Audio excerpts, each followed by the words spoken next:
Hello and welcome everyone to your own channel science with Lipika मैन। तो आज हम एक बहुत ही इम्पोर्टेंट टॉपिक पढ़ने वाले हैं, एक्सक्रीशन इन ह्यूमंस।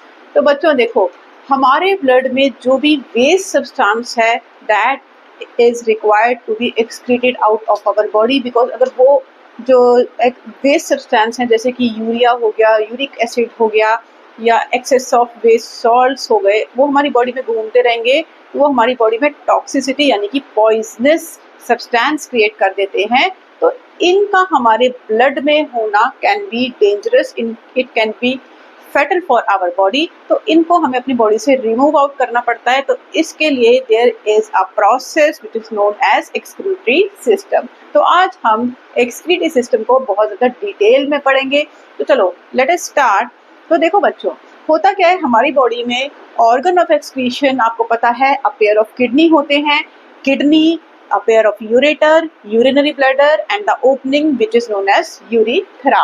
तो जो हमारी किडनी है, पेयर ऑफ किडनी, वो हमारे बैक साइड में होती है, हमारी बैकबोन के लेफ्ट और राइट साइड में there is a pair of kidney. Now kidney act as the filter organ, यानी कि हमारे ब्लड में जो भी नाइट्रोजिनस वेस्ट है उसी सारे नाइट्रोजनस वेस्ट को ये किडनी रिमूव करती है और हमारे ब्लड को प्यूरिफाई करती है।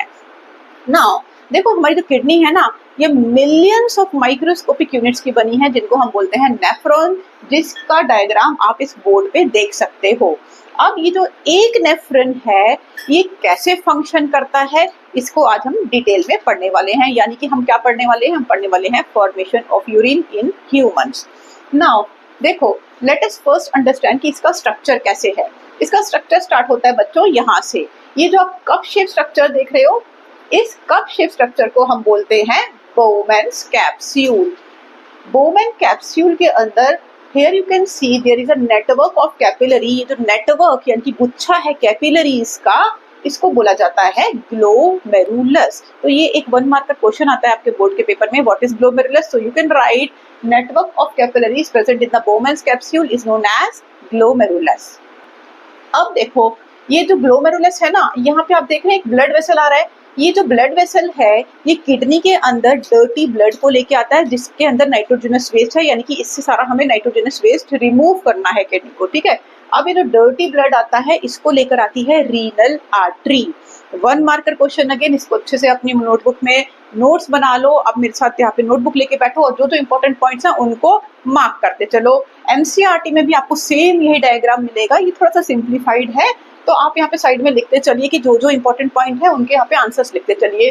Dirty blood is brought to the kidney by renal artery. अभी रीनल आर्टरी आगे या कैपिलरीज में डिवाइड हो जाती है जिसको हम बोलते हैं नेटवर्क ऑफ कैपिलरीज यानी कि ग्लोमेरुलस। अब क्या होता है, जब ब्लड किडनी से अंदर आता है, यहाँ ग्लोमेरुलस में आता है, तो वो बहुत ज्यादा हाई प्रेशर में होता है। अब ये इतना ज्यादा प्रेशर होता है, इस प्रेशर की वजह से ना सारा का सारा ब्लड जो होता है वो फिल्टर आउट हो जाता है और जो फिल्टरेट होता है वो बोमेन्स कैप्सूल के अंदर यहाँ पे एक्यूमुलेट हो जाता है, ठीक है। तो ये आपको समझ आ गया बोमेन्स कैप्सूल क्या है, आपको ये भी समझ में आ गया कि ग्लोमेरुलस क्या है। चलो अब इसके आगे पार्ट में देख चलते हैं। आप देख रहे हो यहाँ पे एक ऐसा ये जो यू शेप स्ट्रक्चर है, इसको हम बोलते हैं ट्यूबुलर पोर्शन। यानी कि क्योंकि आपको एक ट्यूब जैसा दिख रहा है ना, जैसे कि ऐसा घर में ट्यूब होता है जिससे आप गार्डन में पानी देते हैं, तो इसी टाइप का ये ट्यूब है, इसको बोला जाता है ट्यूबुलर स्ट्रक्चर। ओके, अब ये ट्यूबुलर स्ट्रक्चर आगे जाके यहाँ पे आप देख रहे हो ऐसे यहाँ पे ज्वाइन हो गया एक लंबी सी एक ट्यूब के साथ। इस ट्यूब को बोला जाता है बच्चों कलेक्टिंग डक्ट। कलेक्टिंग डक्ट यानी कि ये वो मेन डक्ट है जिससे बहुत सारे अलग अलग नेफ्रॉन जुड़े होते हैं और सारा का सारा यूरिन इस कलेक्टिंग डक्ट में फाइनली आता है after the formation of urine, ठीक है। तो आपको बेसिकली इसके स्ट्रक्चर समझ आ गया है, Bowman's capsule, glomerulus, blood vessel, tubular portion and the collecting duct. Now अब हम पढ़ते हैं कि स्टेप्स ऑफ यूरिन फॉर्मेशन क्या होते हैं। तो बेसिकली फर्स्ट स्टेप होता है फिल्टरेशन। यहाँ पे आपने देखा, यहाँ पे मैंने लिखा हुआ फिल्टरेशन, तो आपका फर्स्ट स्टेप होता है फिल्टरेशन, यानी कि जो भी ब्लड है, डर्टी ब्लड जिसमें कि नाइट्रोजिनस वेस्ट यानी कि यूरिया है, वो सारा का सारा ब्लड इस ब्लड वेसल से ग्लोमेरुलस के अंदर आएगा। Because of the high blood pressure वो सारा का सारा ब्लड यहाँ से फिल्टर आउट हो जाएगा। इस फिल्टरेट के अंदर क्या क्या है उस बात को आपको ध्यान रखना है। देखो जो ब्लड है ना, ब्लड के जो कार्पसल्स हैं, आरबीसीज, वो बिग होते हैं साइज में, तो वो यहाँ पे फिल्टर आउट नहीं होता, राइट। प्रोटीन मॉलिक्यूल्स भी, उनका भी साइज काफी बड़ा होता है, तो बच्चों वो भी यहाँ पे फिल्टर आउट नहीं होता है, ठीक है। तो ये फिल्टरेट में है क्या? इस फिल्टरेट में है बच्चों glucose, amino acid, salts, water and urea, ठीक है। तो इस फिल्टरेशन के अंदर क्या है, ये 1 मार्कर क्वेश्चन आता है, इसको आप याद रख करिएगा।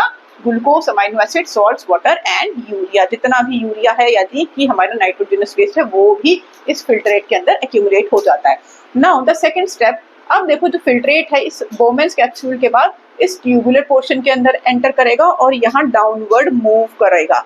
अब देखो यहाँ जब डाउनवर्ड मूव कर रहा है ना, तो हमारा स्टेप 2 यानी कि सेलेक्टिव रीएब्जॉर्प्शन होगा। इट मीन्स कि देखो अब ये जो फिल्टरेट था ना, इसके अंदर काफी सारे ऐसे सब्सटेंस हैं जो कि हमारी बॉडी को वापस से चाहिए, जैसे कि ग्लूकोज चाहिए हमारी बॉडी को for the production of the energy, we also need amino acid for the production of proteins, right. हमारी बॉडी को सॉल्ट्स भी चाहिए ताकि हमारी बॉडी में एक आयरन का जो मेंटेनेंस है वो फिक्स रहे। We also need water, you know our body is made up of 75% water, तो हमें वाटर भी चाहिए हमारी बॉडी को हाइड्रेशन के लिए। But we do not need urea, जो कि एक नाइट्रोजिनस वेस्ट है, एक टॉक्सिक या क्या कह सकते हो एक पॉइजनस सब्सटेंस है। Urea needs to be eliminated from our body. तो जो भी चीजें हमारी बॉडी को वापस से चाहिए वो इस ट्यूबुलर पोर्शन से नीचे आते आते आप देख रहे हो यहाँ से इसके साइड में ये वाली जो ब्लड वेसल है, this is renal vein. Renal vein में होता है क्लीन ब्लड, ठीक है। दोबारा से सुन लो, यहाँ पे जो बोमेन्स कैप्सूल के अंदर ब्लड वेसल डर्टी ब्लड लेके आई थी उसका नाम था रीनल आर्टरी, और इस दूसरी साइड से एक और ब्लड वेसल निकल रही है। तो ये इसके बाद क्या होगा बच्चों, सारा का सारा फिल्ट्रेट तो यहाँ पे आ गया ना, यानी कि नाइट्रोजनस वेस्ट वगैरह तो इधर आ गया बोमेन्स कैप्सूल के अंदर। तो ये जो ब्लड वेसल बाहर निकल रही है ना बोमेन कैप्सूल के यहाँ से, दिस इज रीनल वेन, यानी कि इसके अंदर सारा का सारा क्लीन ब्लड होता है। यही रीनल वेन आप देख रहे हो जो ट्यूबुलर पोर्शन के आसपास ऐसे इंटेंगल्ड से घूम रही है, ठीक है। अब हमने क्या पढ़ा, जो भी फिल्टरेट ट्यूबुलर पोर्शन से नीचे आएगा वो सारा का सारा जो हमें वापस चाहिए, जैसे कि ग्लूकोज, अमाइनो एसिड, सॉल्ट्स और वाटर, वो सारा वापस से इस ब्लड वेसल के अंदर सेलेक्टिवली रीअब्सॉर्ब हो जाएगा जैसे जैसे वो नीचे पास डाउन होता रहता है। आई होप आपको इतना समझ आ गया है कि फिल्टरेशन क्या था। फिल्टरेशन था बोमेन्स कैप्सूल के अंदर फिल्टरेट का आना, और फिर वो फिल्टरेट जब नीचे जाता है तो जो भी हमारी बॉडी को रिक्वायर्ड सब्सटेंसेस है जैसे कि ग्लूकोज, अमाइनो एसिड, सॉल्ट्स और वाटर, वो वापस से इस ट्यूबुलर पोर्शन से निकल के ये जो ब्लड वेसल साइड में चल रही है इसके अंदर एब्जॉर्ब हो जाता है, वापस चला जाता है हमारे ब्लड के अंदर। Now what is left? Left is urea, because we do not need urea, हमें यूरिया नहीं चाहिए। There is some excess water, हो सकता है हम जैसे कभी कभार ज्यादा पानी पी लेते हैं तो there is excess of water, and we know कि हमारे यूरिन में ऑब्वियसली वाटर का अमाउंट भी होता है, तो excess of water and urea is excreted out of the body, ठीक है। ये हमें नहीं चाहिए।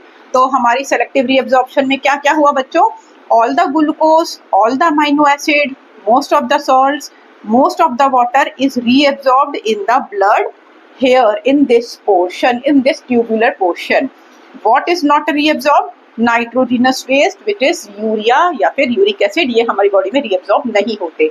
अब जैसे जैसे ये ट्यूबुलर पोर्शन में ऊपर मूव करता जाएगा nitrogenous waste along with the water, अब इस पोर्शन में फाइनल सिलेक्शन क्या होगा, फाइनली यहाँ पर बच्चों देखो होगा सीक्रेशन, यानी कि ये जो आपकी ब्लड वेसल है ना जो इसके आसपास इस तरीके से इंटेंगल्ड है, हो सकता है इसमें अभी भी कुछ वेस्ट आयंस हो, जैसे हाइड्रोजन आयंस हो या कुछ वेस्ट अमोनिया आयंस हो या फिर एक्सेस ऑफ वाटर हो, वो यहाँ से सीक्रेट होके वापस इस ट्यूबुलर पोर्शन के अंदर चला जाता है।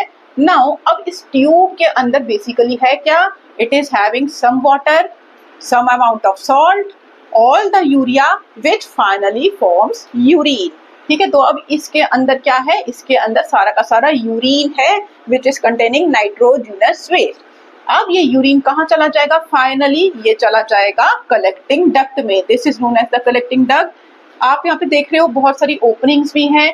इन ओपनिंग्स में ऐसे बहुत सारे अलग अलग नेफ्रॉन जुड़े होते हैं जो सारा का सारा यूरिन अपना कलेक्टिंग डक्ट में फाइनली पोर कर देते हैं। तो अब ये सारा का सारा यूरिन जो है कलेक्टिंग डक्ट के अंदर है। फाइनली इस कलेक्टिंग डक्ट से ये यूरिन जाता है यूरेटर में, जो कि 2 ट्यूब्स हैं जो कि आपकी किडनी से ज्वाइन थी।